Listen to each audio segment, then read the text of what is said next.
Our day is not over just yet. Woohoo! USA! USA! We have an action-packed hour for you 6 p.m. drivers. Would I rather be feared or loved? Easy, both. I want people to be afraid of how much they love me. Matt Skraby wraps up a full day of live and local sports talk. And that is the whole problem with aliens. You just can't trust them. Occasionally you meet a nice one, but usually they turn out to be some kind of big lizard.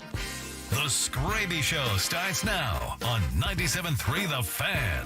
Hello and welcome into the Skraby Show for Monday, July 22nd, 2024. This is one of two Skraby shows this week. The other will be on Thursday since the Padres play the Nationals super early. Chris and I will have a full show and then we'll have a Skraby Show for you. The next couple days are a little bit light because of the game starting early. However, if you didn't know, Chris and I actually did an impromptu podcast on Friday because we had a little bit of time to kill. And I listened to it over the weekend just to see what the heck we were talking about, because it was more of like a no preparation, let's just turn on the mics and talk. And it ended up being, I think, a podcast with a one guy who is over, I'm not going to even say Chris's age, but one guy who's older, and then one guy who's younger, and they're both shaking their fists at the cloud together. That's what it turned into. So if you're interested in the Chris and Skraby impromptu podcast, go to the Gwen and Chris podcast page, and you will be able to listen to that there. If you want to watch us, you can on YouTube. Just search 97.3 The Fan. You'll be able to find it there. Also on Facebook, and then my X account is broadcasting this at Matt Skraby. We still have not been able to figure out the X account with our broadcasting, all of that. We're in the process of it. I'll get a report from Adam tomorrow. I'll tell him that there are people out there that need it back on X, but you can go to mine at Matt Skraby. Now, there are already a ton of people in the chat, I gotta say, and I appreciate all of you because you make me actually feel like, hey, people want this thing. So people want this Skrabinator show as much as everybody, some people tell me I don't deserve my own show. Well, we got Dan, we got Diesel, we got M. McKee, we got Sandy, we got Maria, we got Gonzo, we got Castro, we got Dominic, we have Welsh Fryer is here, Angela is here. Welsh Fryer says, I thought the game was today. Oh, no, I'm sorry, Welsh Fryer. It's an off day. Welsh Fryer, as you all know, is across the pond in England, and big Padres fan. Good listener to our station as well. So thank you for being with us. If you fall asleep, it's okay. I understand. And yeah, that's it for now. That's all the Skrabinators. Oh, Katrina we got there. There we go. Did I already say Diesel? But all right.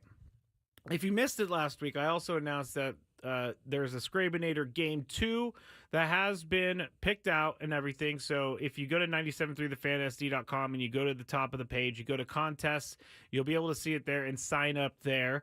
Make sure you know that it's going to be Wednesday, August 21st, and it's at 3:40 p.m. Make sure that you are able to go to the game because I don't want you to be like John Daly and take a seat from someone who's more willing to go than you are. If you're going to leave early, say. And if you missed the John Daly talk from earlier, go back to the Big Five because that's where that came from. Tonight, we're going to talk about possibly a big trade for the Padres. Not like there's anything out there right now, but there were some articles written about it. We're also going to do the news of the day. We're also going to kick around a little bit the James Paxton. He was released by the Dodgers, and we'll see. We'll talk about that for a second. Also, Ozzie Albies being hurt for basically the rest of the year it's up to 8 weeks, so 2 months is almost the rest of the year. I think this is going to help the Padres. We'll get into that as well. We'll also go through some of the pitching performances this year, and I'll tell you how many times a guy has gone at least 6 innings and allowed 1 or less earned runs. And the list kind of surprised me, have to say. The first one didn't surprise me, but the second one definitely surprised me. And we'll go through that. Plus, at the end, we have some football talk. We got some Jordan Love talk. We got Mars talk. Maybe Brock Purdy talk. Also, I was at Petco today, and I was looking for food. And I came across this brand of food that I thought was hilarious, and I want to share that with you as well. But Hope everybody had a great weekend. Hope everybody enjoyed the Gwen and Chris program, as Chris would say. It was a fiery one today. I gotta say, we came in with some energy. Started the week off right. Tony and DC, Chris and I here, and Chris and I didn't even really get into any fights today, so that's pretty good. I got into fights with everyone else. I did, and that's usually what happens. Honestly, it's usually what happens. All right, let's. Yes, John Daly is going to be a part of this show, and I'm going to fight for him never to go back to an Open Championship. The chat is saying John Daly is back. We talked a lot about John Daly today for some random reason. All right, I've done enough rambling. It's time to get caught up on the latest with the news of the day. All right, first news item of the day would be Kevin Acee tweeting out earlier today, Joe Musgrove not expected back for another month or so, which is rough. But at the same time, Tony made a lot of sense when he was talking about this afternoon. He was saying, you know, because I kind of felt like Joe Musgrove was making his way back. But he's still, even though he's now cleared to throw, and he's now, I shouldn't even say that because I don't want to be wrong, but even though he is making his way back and he's made the necessary steps to try to get back, he still has to go and get ready to face major league hitters, and he still needs to build his arm back up because he's not been pitching much this year. So that's mainly the timeline, is trying to get him back into major league pitching shape. And so hopefully, if that's another month, I mean, they've already survived this long without Joe Musgrove, but at the same time, it would be really nice to have him back because they need a fifth pitcher. I'm not saying that Joe's the fifth pitcher, but they need some help in this rotation right now. And it could come in many forms. It could come in the form of Joe Musgrove coming back. It could come in the form of a trade. It could come in the form of someone in the minor leagues. We're not really sure. It could come in the form of a DFA signing. And James Paxton was released by the Dodgers today. He had when I first saw this, because I follow, obviously the Dodgers and National League West close, but I just I'd never really turned on a Dodger game when James Paxton was pitching, but he was 8-2 with the Dodgers with a 4.43 ERA, and he is now being DFA'd because they need to make room to put Tyler Glasnow back on the team after his injury, and Clayton Kershaw is going to be coming back soon as well. But the more I think about it, this whole James Paxton thing, I don't necessarily think that he's going to be the one to help. I mean, it doesn't hurt to kick the tires on it, but it's not the greatest option in the world. A lot of the numbers are kind of smoke and mirror-ish, but it may be better what the Padres currently have. So if they get to a point where they need another pitcher, they can maybe go in this direction. But I would try to put my efforts into other avenues of trying to acquire pitching for the Padres. And as we know, starting pitching is the way the team goes. So if they're good, team's going to win. And if they're bad, the team's going to lose. It's just that easy. It's that simple. And it's like that around baseball. But with the Padres, it is more so for them that if their pitching is really good, they can win games. But when the pitching gives up early runs, it's hard for the Padres to win. And that's why they're going to need to pick up another pitcher here soon. Adam Major, probably not going to come back up. I can't say that for sure. But from what I saw, I don't know that he's going to be able to come back up. The lineup for pitching the next 3 days for the Padres: Tuesday will be Randy Vasquez, Wednesday will be Matt Waldron, Thursday will be Dylan Cease, and then Friday will be Michael King. Saturday is a mystery prize, so we'll see who starts Saturday, but it could be, who knows who it's going to be. Could be Johnny Brito. We talked about him earlier. I guess he had some arm soreness recently, and so he he missed his last start, but we'll keep an eye on that. We'll talk all about that all week long. Prolific is here too. Skraby gonna skip me again after showing so much love. I did not skip you. I just go down the list and I didn't see you yet. But thank you, Prolific, for joining us here on the show. All right, second news story today is going to be Ozzy Albies is likely out up to 8 weeks with a fractured wrist. And I really think this is it's unfortunate that I'm talking about someone's injury, but it's going to work in the favor of the Padres. It has to work in the favor of the Padres. Right now, the Braves are 4 games up over the Padres in the wild card, and they're leading all wild card teams right now, and the Phillies are leading their division. So it looks like for the Braves, the only way to get into the playoffs this year is going to be through the wild card. And the Braves have lost so many good players this year that I can't begin to think that they're going to be able to do what they did a couple years ago and pull off a bunch of trades and end up winning the World Series. I can't think that, because that would seem like lightning in a bottle, once in a lifetime type of thing.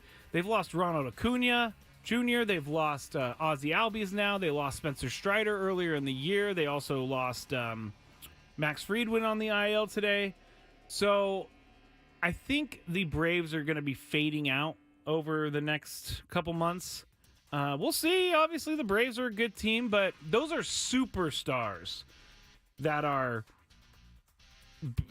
missing. And when you're missing 4 superstars, it's really, really difficult to get yourself in a position to make the playoffs. And you might say, well, the Padres have a lot of superstars that are injured. And they got Joe Musgrove. They got, I guess, well, I'll put Yu Darvish in there. He's not, with the team right now. And you also got Fernando Tatis Jr. that's on the IL at the moment. So the Padres are doing it. Different types of players that are on the IL for the Padres. There's other players on the Padres that can pick up for them, but Braves had a lot of eggs in those superstars basket. And it's not great news for my boss Adam Klug and his Braves. Third and final news story of the day. Xander Schauffele wins the Open Championship. Now, everybody knows at this point that I am really into golf. I've been playing golf my entire life, and I love watching golf. I used to even watch the minor league tour of golf. Well, lately with the live thing and all of the infighting in golf, I just haven't been as locked into golf as I used to, because I really don't care about the infighting of live and PGA Tour and all that. Really don't. And the Open Championship is one of my favorite of the year, favorite tournaments of the year, because you get to wake up and it's already on, and the guys are just teeing off, and so you get to go and see them live instead of having to watch it on tape delay. Well, yesterday I turned it on, and I was just bored, I gotta say. I was just bored. But what I will say about the Open is that Xander Schauffele deserved to win this tournament, and when it rains, it pours for people, and right now it's pouring for Xander Schauffele because he won the PGA Championship after not winning any majors all those years. Now he's had 2 majors in 1 year, which is it's a difficult task to do. Not many guys win 2 majors in 1 year, and that's what Xander Schauffele did this year. I think now for him, he's just going to get better, because every time you win some of these tournaments, I guess I could take that back, because you got guys like Rory McIlroy who won a bunch of majors and then haven't won in a long time. But it usually works in the favor of the player once they start winning these tournaments, because they feel like they can win anything. And so Xander Schauffele, being a San Diego State guy, you got to love it. You got to love that he's representing the Aztecs very well. And he is on his way up the world ranking board. He is one of the top 3 golfers to talk about right now in all of golf, because of what he's been doing. So Xander Schauffele wins the Open Championship. Good stuff for the Aztecs and for Xander Schauffele. All right, that's it for the news of the day. When we get back, we're going to go through that list of pitchers, Padres pitchers, who have gone at least 6 innings and allowed 1 or less earned runs this year. So we'll go over that. We'll also talk about some other fun things like the Tariq Skubal sweepstakes. All of that is ahead. This is the Skraby Show. I'm Matt Skraby. Thanks for listening on 97.3 The Fan. The Window Depot.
Baseball is a lot of things, but it is not boring. Join Rob Bradford on his podcast, Baseball Isn't Boring. Every day, Rob takes you through the league and spotlights what makes the game fun. He talks with players, managers, GMs, and reporters, all who shine a light on America's pastime. Follow Baseball Isn't Boring in the free Odyssey app or wherever you get your podcasts. Matt Skraby here, 97.3 The Fan, The Skraby Show. Thank you for joining me. If you want to watch, you can on YouTube. Just search 97.3 The Fan. You'll find it there. And while you're there, please go and give the YouTube channel a thumbs up. That would be very nice of you if you could do that as well. You can watch it Facebook. You can go to Twitch, 97.3 The Fan. And then you can go to my X page at Matt Skraby. Again, I had someone tell me over the weekend, man, you think you're that important? I don't know why people do this, honestly. And I don't know why I bring it up, just because it's on my mind. But over the weekend, oh, you must think you're really important because you have a blue check mark. And I don't even know this person. But I'm not really important. I just want to secure my account. It's the only way to get the dual login. So the two-factor authentication. That's the only way, is to pay X for that. So while I'm paying X for the two-factor authentication, I will also use the ability to stream live on X as well. At Matt Skraby if you want that, or if you want to see it on X. Also, you can go to at 97.3 The Fan SD on X because I retweeted it there. All right, we just talked about it. Padres have the starting pitching this year. I don't want to call it smoke and mirrors. I've already used that once today. And by the way, before I forget, I just saw that Robbie Ray for the Giants is going to be activated and start against the Dodgers on Wednesday. So the Giants, who are hanging right there, also get Robbie Ray back. Well, they haven't really. He hasn't made his Giants debut yet. He's been recovering from Tommy John surgery. So he's going to be back Wednesday and starting against the Dodgers. So that's something to keep an eye on out there. But we've talked about the Padres starting pitching and how this year it's been really, really good for the most part. Obviously, a few games are going to get away from you, but this year I went and looked up how many times the Padres had at least 6 innings pitched as a starter and given up 1 or less earned runs. And the amount is kind of surprising because there's 27 overall games where this has happened, which seems like a lot to me. It does. And the guy who's done it the most would be Dylan Cease. And he's done it 9 times. Now, this is where it surprised me. If you were to ask me, who is a pitcher on the Padres who had at least 6 innings pitched and given up 1 or less earned runs, who would be second on the team? I would have said Matt Waldron. I would have, because Matt Waldron has been really good this year, and he's kept his numbers very low. But Michael King is actually the second on the team with 8 occurrences where he went 6 innings and 1 earned run or less. Then you have Matt Waldron with 6 times. Then you have Darvish 2 times, even though Darvish hasn't made many starts this year. And then you have Musgrove 1 time, and then you have Major 1 time. And I believe the Adam Major one was his major league debut. Yes, it was, against the LA Angels on June 4th. So that is kind of their pitching in a nutshell. Those names right there tell you one thing, and that is that they have made this work with very little. Dylan Cease proving to be a pretty invaluable trade at this moment. Invaluable, is that the word? Pretty valuable? Yes, valuable trade at this moment. Because if they don't have Dylan Cease, I'm not real sure where they would have gone with all these injuries. Would they have made a trade, have to make a trade earlier in the season? I don't know, but Dylan Cease has been a pretty nice addition to this team. And if you were to say Darvish did this twice, it would have been like, oh, wow, he only did it twice. But then you realize that Darvish hasn't made many starts this year. You don't see any of the you don't see the Randy Vasquez's. You don't see the I guess Johnny Brito hasn't started a game or at least made many starts. But you see where I'm going with this. That their pitching has, I would say, overperformed as a whole, as a group. Not their starting pitching has overperformed as a group. Because some of these guys were not proven coming over here in the Yankees trade. Michael King, no one really knew if he was going to take the starting. And then yesterday, he almost had a no-hitter. Earlier in the year, he almost had a no-hitter. He's had some pretty lights-out performances this year. I'm a huge Michael King fan. I think he gets it. Every time I've met him, every time I've done one of those media scrums, he's an awesome dude. He makes people laugh. And I know that doesn't matter on the baseball field, but it does to me because I want guys here on this team that are, good guys, good clubhouse pieces, people that are going to be positive and help this team get to where it wants to go. And that's what Michael King did. Now, Matt Waldron was even more unproven. And we came into the year with Matt Waldron being the biggest question mark about the starting rotation for the Padres. And Matt Waldron has been more than excellent. Again, the Padres would be in big trouble if Matt Waldron didn't work out. And Matt Waldron is continuing to show me that he's going to get better. And his outings sometimes are knuckleball centric, which is what he is, a knuckleballer. But when his knuckleball is good, and his knuckleball is what Tony and Jesse say, biting or dancing, he is really hard to hit because his secondary pitches are good enough. And when because we heard Jazz Chisholm say earlier in the year, hardest pitch he's ever tried to hit was Matt Waldron's knuckleball. And when that's going well, and when you can throw a fastball or sweeper, try to speed it up on them, and that's like the knuckleball setting up those other pitches. But when you don't have the knuckleball is when he gets into trouble. But this year, Matt Waldron has not gotten into much trouble, and when he has, he's done a really good job of getting out of trouble. Matt Waldron, I think it was after the Arizona start earlier this year, and he gave up a bunch of runs. And the kind of discussion and talk was, all right, how many more starts does Matt Waldron have before they remove him from the rotation? And ever since that game, Matt Waldron has given no reasons to remove him from the rotation. So you got to be very happy, very, very, very happy with what Matt Waldron has been doing this year, and Dylan Cease and Michael King. Those three starters right now, those three have been excellent. Those three are the ones that are carrying the starting rotation through right now, and they're stepping up in a big way. It's a huge disadvantage for them not to have Joe Musgrove or Yu Darvish this year. It's just is. Yu Darvish, obviously he's dealing with some personal stuff. I'm not going to fault him for having to leave the team or anything like that. Joe Musgrove, though, is someone that this team needs to pitch well, and he has at times this year, but he's just been injured in the last couple years, and I hope he can get back to it because it's a fun thing and a good thing when Joe Musgrove is pitching well, and the Padres win when he's pitching well. If they can get four guys now, if you can go Dylan Cease, Michael King, Matt Waldron, and at least get Joe Musgrove, I like the chances. I really like the chances in that.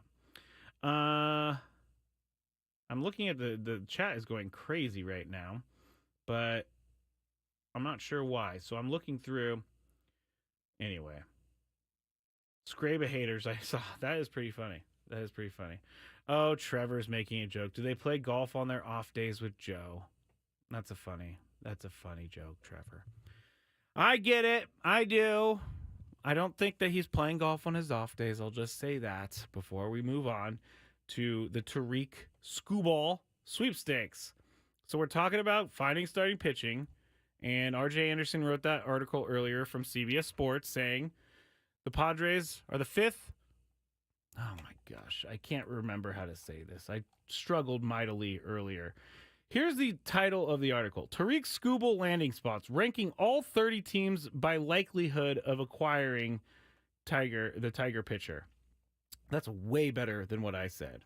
But what they're saying here is that the Padres are the fifth likeliest team. Man, I wish I would have come up with this earlier. The Padres are the fifth likeliest team to acquire Tariq Skubal because of what they have in their system. And they're also, RJ Anderson is writing that AJ Preller is not afraid to make a big deal like this. There's also rumors the Padres are looking at Garrett Crochet. Will they offer Ethan Salas, Leo Dallas DeVree, Dylan Lesko, Robbie Snelling? We know that AJ Preller is not afraid to send all those guys for someone, but Tariq Skubal, Chris was saying earlier, he's not as proven as he would like to bring in he wants to bring in maybe a guy who is cheaper in the trade market instead of having to give up all of your big names, because that's what the Tigers are going to want to capitalize on. They're going to want to capitalize on the year that he's having, which right now he's got a 2.34 ERA in 20 starts. Yeah, 20 starts, 123 innings.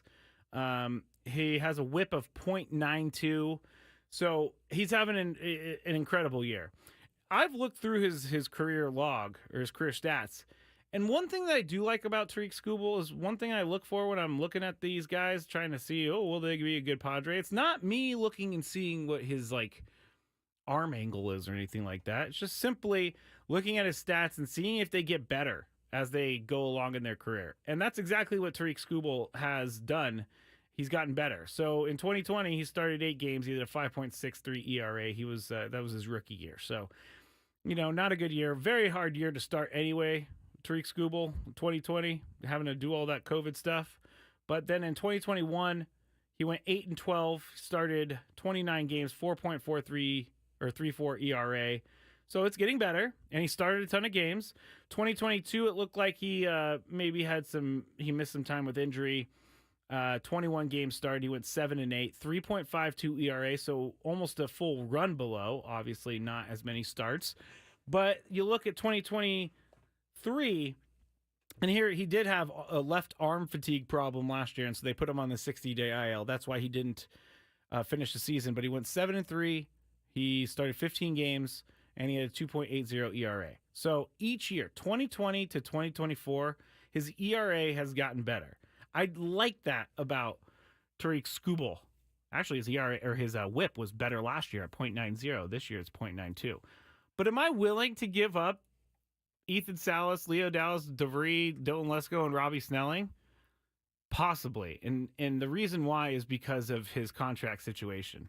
I don't think that the Padres really want to trade all 4 of those guys for Tariq Skubal. But he does have a very friendly contract situation, being still having 2 years left of arbitration after this season. So they would have 2 years of control of Tariq Skubal, and they would be getting a guy who's major league ready now, and they would be getting a guy who has shown that he gets better each year, and they would be getting a guy who is pitching awesome this year. So it's kind of I don't know that the Padres are going to go this way. I actually don't know that the Padres are going to go in on any of the big names.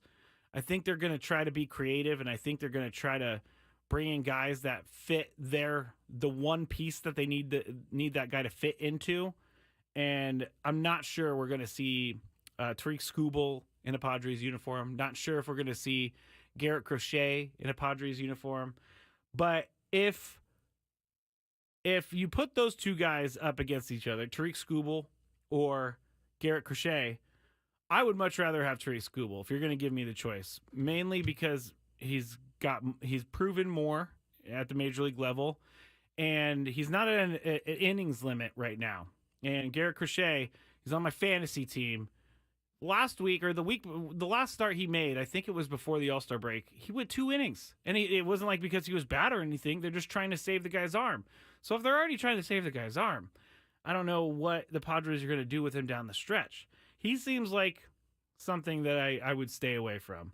Tariq Skubal, if I don't have to give up all those guys, then I'm cool with it. But if you're going to give up the 4 big names in the Padres farm system, I'm not okay with it. Go for the guys that are very specific.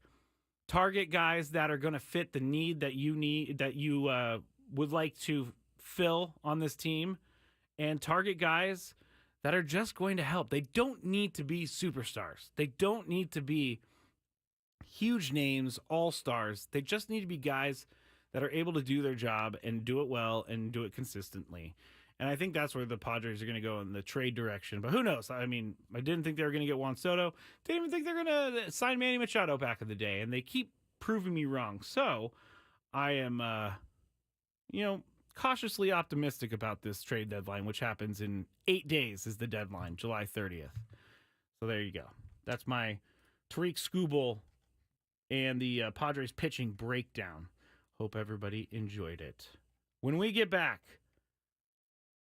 we're gonna switch it around a little bit. We're gonna go with some NFL plus non-sports talk because we're gonna have a little bit of time left. And then my daily gripe, I think, is a good one, and I think everybody's going to enjoy it. So stay with me here on the Skraby Show. I'm Matt Skraby. You're listening to 97.3 The Fan.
Coming back a little bit later than I wanted to. I was trying to figure out. Let's see. I was trying to figure out because Bobby Witt Jr. is out of control right now. Out of control meaning he's been very good lately. I'm Matt Skraby. This is the Skraby Show. 97.3 The Fan. If you're watching on YouTube, please hit the like button. Please hit the like button, and I will love you for it. Eric on the chat just gave me a pretty good conspiracy theory that I'm going to have to check in to here in the next couple days. Something about the national park systems. I'm going to have to go and check that out and see what's going on because it sounds interesting. But I was, Bobby Witt Jr. is on my fantasy baseball team. And I don't know if anybody uses the MLB app specifically for, watching scores and stuff. But I do. I think the app's pretty good.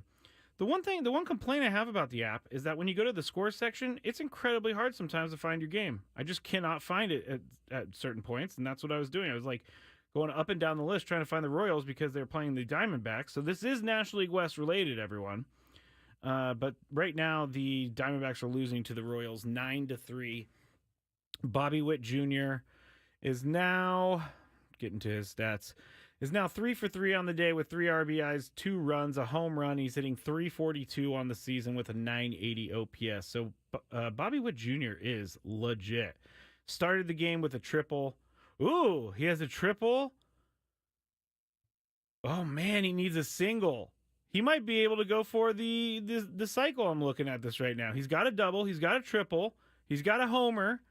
So all Bobby Witt needs to do in the last 6, 7, 8, 9 innings, 6, 7, 8, 9 is to get a single, and he could do. He can get the cycle.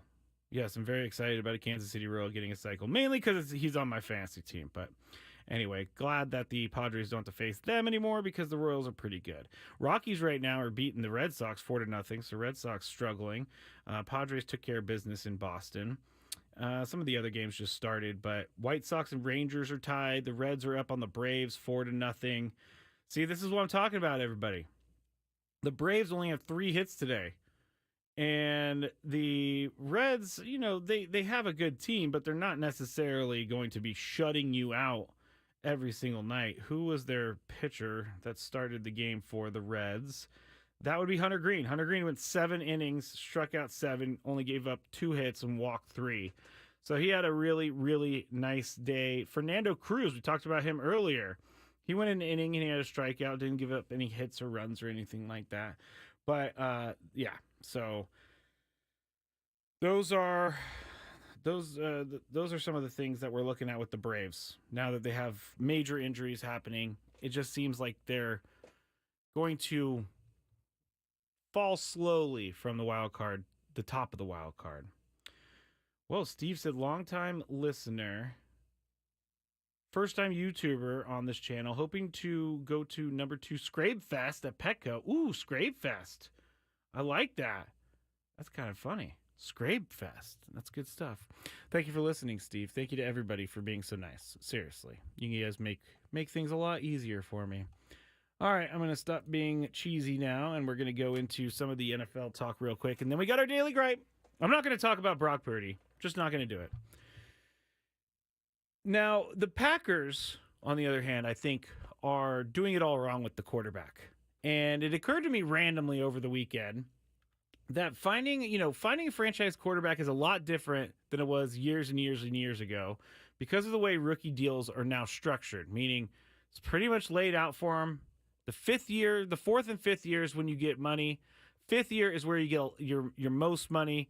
And then once your rookie deal's over, you can renegotiate and all that, and maybe even get franchise tag. Well, Jordan Love has decided to sit out of practice until he gets a new quarterback deal with the Packers. And the old thought with football would be you need a rookie quarterback or you need a young quarterback to kind of sit back, learn the NFL game, learn what their strengths, weaknesses, all that stuff. Take their time making their way to the starting quarterback role. But now, all of a sudden, if you're drafted, you're going to be a starting quarterback. You're not going to be sitting behind anyone. You're going to get right in there. I mean, one of the most famous to me, I think, is Aaron Rodgers. He sat behind Brett Favre forever waiting for this to happen. But anyway, Jordan Love is not going to practice, as I said. And the Packers drafted him in 2020. And so they had him sit behind Aaron Rodgers for 3 seasons, learning everything. And then he started his 4th season, and he had a pretty good year. And after 1 year as starter, I think you could say that there is some hope that he can become a good quarterback in the NFL. He's had plenty of moments last year. They beat the Cowboys in the playoffs. They took it down to the wire against the 49ers in the playoffs. So Jordan Love certainly shows promise, but he's only had 1 year under his belt of starting quarterback play in the NFL. Now that he's coming up on his 5th year, this coming year, he wants a new contract. And this is where I think the Packers are doing it wrong, because they didn't really give themselves a chance to figure out if Jordan Love was worth the $200 million plus that quarterbacks make these days. And if I'm the Packers, I'm kind of kicking myself for putting myself in this position. It's entirely their problem.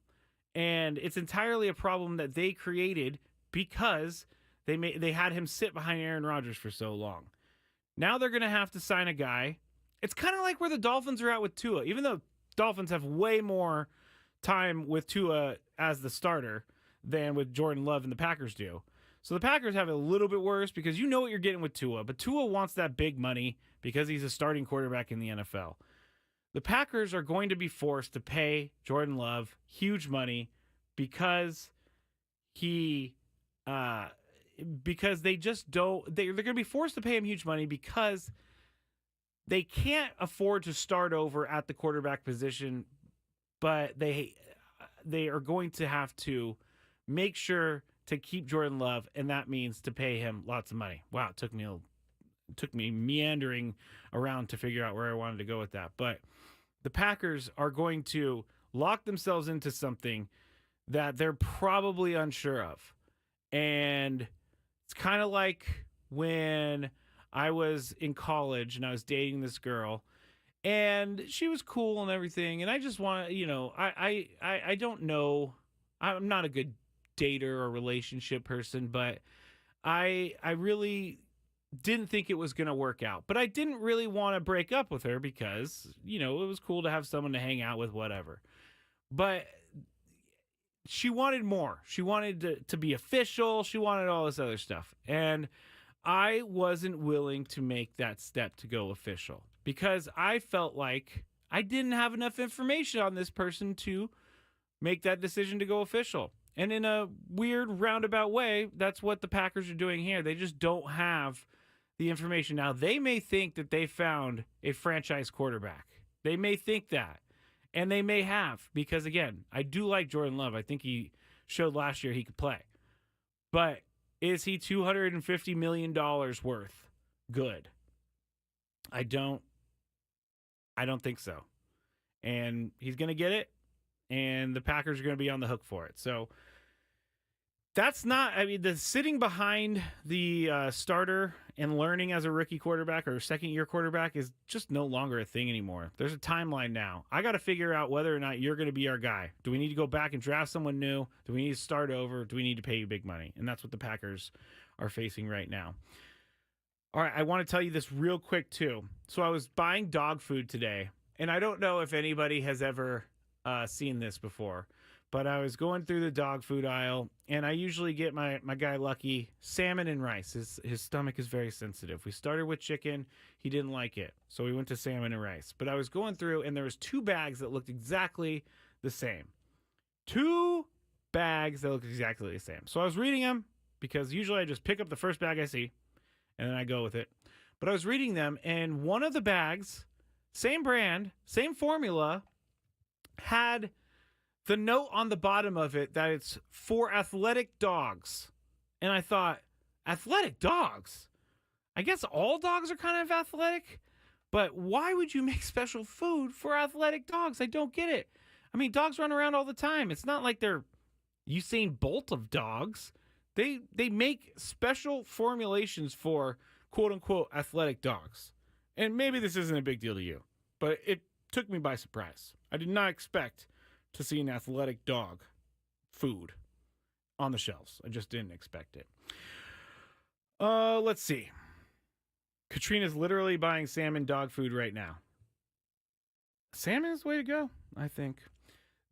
Mars. Curiosity rover. Man, I took too long with everything. Curiosity rover has made a discovery on Mars. It was just chilling, just rolling around up there.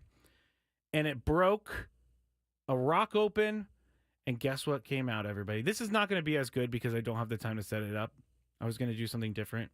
But they think that they're continuing to find mind-blowing discoveries that prove there was life on Mars, maybe billions of years ago, or even right now we just haven't seen it yet. But this rover went over the rock, broke open the rock, and a bunch of sulfur sprayed out of it. I don't know if it sprayed out of it, but a sulfur came out. The little rover was telling everybody back home, hey, we got a sulfur problem over here, everybody. And they were very excited about this. They said that this was like so unexpected that they didn't even... Yeah, here's the quote. I have to say there's a lot of luck involved here. Not every rock has something interesting inside. So the rover went over the rock, broke it open, and they have sulfur, and everybody's really, really excited about it.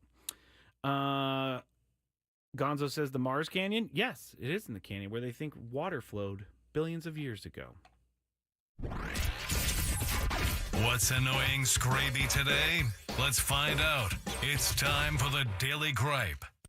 Man, I just cruised to it. I just did not do my time well in the middle segment, everybody. But here we are at the Daily Gripe, and the Daily Gripe is this. It's very simple.